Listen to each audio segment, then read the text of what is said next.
சிம்பிளாக ஒரு dinner recipe பார்க்கலாம். கொஞ்சமாக சுடு தண்ணி வச்சுட்டு அதில் சேமியாவை போட்டுக்கலாம்.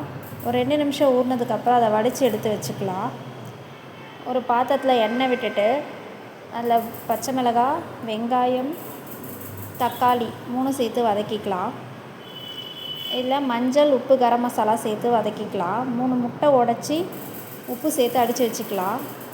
இப்போ இந்த ஓரமாக ஒதுக்கிட்டு அந்த முட்டையை சேர்த்துக்கலாம். முட்டை ஊற்றிட்டு கொஞ்சம் நேரம் கழித்து அதை கிளறி விடலாம். அப்போ தான் துண்டு துண்டாக நல்லா அழகாக வரும். இப்போ இந்த சேமியா நல்லா உதிர்ந்து வந்துருச்சு.